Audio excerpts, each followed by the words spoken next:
একটা অলস বিকেল আর অনেকটা একঘেয়ে জীবন। সত্যিই বড্ড বিরক্তকর, তাই না? অনিবার্য কিছু কারণের জন্য বাড়ির বাইরে জানলা দিয়েও তাকিয়ে দেখা হয়নি। তবু আজ অনেকটা ফুরসত আর শরীরের বেশ কিছুটা নিরাময়ের দরুন বাইরে বেরোনোর চেষ্টা করলাম।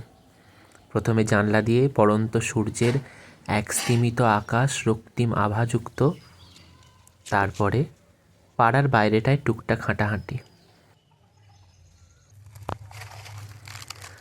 হাঁটাহাঁটির সময় মনে হলো এই যে পাতা ঝরা বটপাতা, তা যেন এক নিবিড় অরণ্যকেও হার মানায়। সত্যি কথা বলতে কি, অনেক দিনের একঘেয়েমি দূর করার জন্য এইটুকুনি যেন অনেকটাই আমার কাছে যথেষ্ট।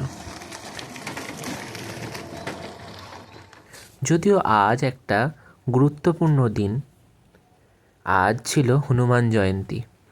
সকালবেলায় বাড়িতে কিছুটা পূজা অর্চনা ইত্যাদি হয়েছে, তো সন্ধ্যাবেলার সন্ধ্যা কর্মাদি তা সম্পন্ন করে বজরংবলীর কাছে সকলের জন্য প্রার্থনা করে আমার ভিডিওটা এখানেই শেষ করলাম।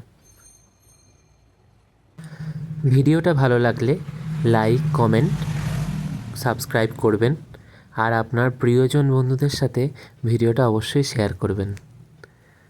সকলে খুব খুব খুব ভালো থাকবেন, সাবধানে থাকবেন, সতর্ক থাকবেন। দেখা হচ্ছে পরের একটা ভিডিওতে। টাটা।